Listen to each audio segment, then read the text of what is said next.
Jews under attack, showing the ugly side of the Arab Spring. The rebel held Aleppo in Syria. In that area, 7 people holed up in a nursing home are all that's left of a once vibrant Christian community, as we're hearing horrifying accounts of an entire Christian community, many of them actually, systematically wiped out in Syria's brutal civil war.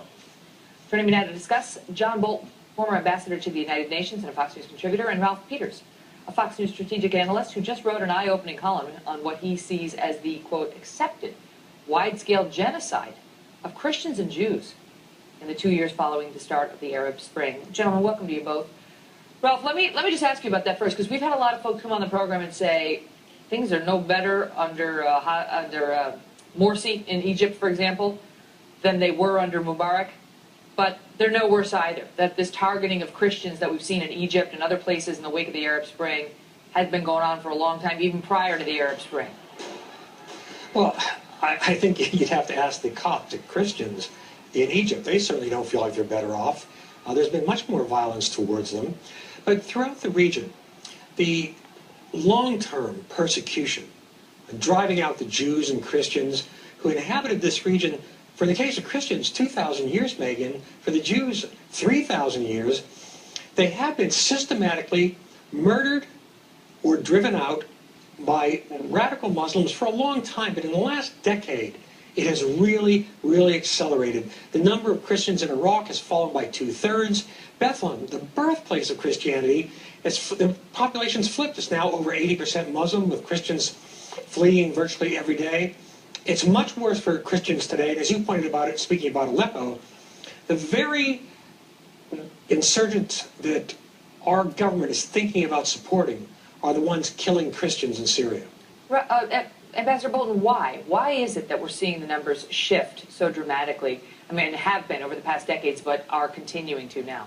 Well, I think the wave of Islamic fundamentalism that we've seen throughout the region is having its impact. And, you know, the comparison in Egypt is particularly acute. I've seen figures of up to or over 100,000 Coptic Christians having fled from Egypt since the fall of Mubarak, and that number's over a year old. My guess is the number who have actually left Egypt is much higher.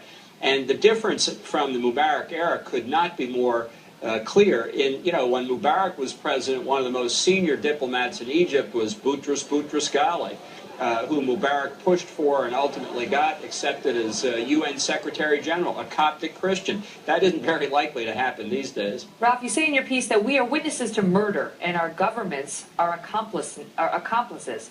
What do you mean? Well, look at the way Washington falls all over itself to please the worst elements among American Muslims, the most radical elements, the Saudi-funded elements, and at the same time, they will not stick up for these Christians who are being murdered or driven out.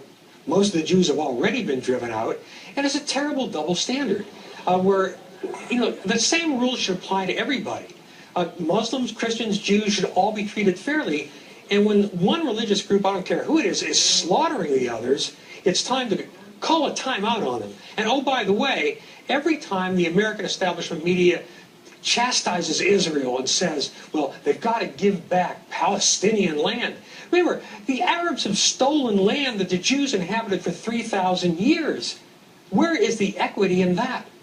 I know that Ralph believes that we are at the end of a story, that we are, you write in your piece, this is an old story nearing its end.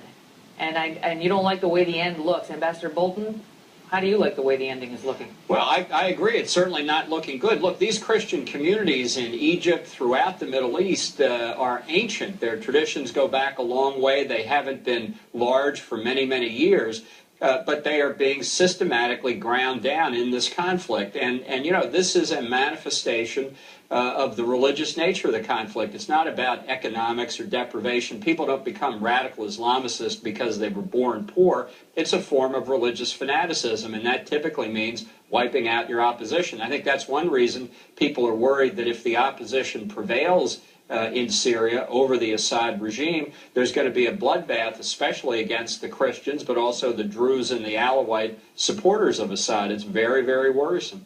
Gentlemen, thank you both. It's an interesting piece, Ralph. Thank you for sharing it with us.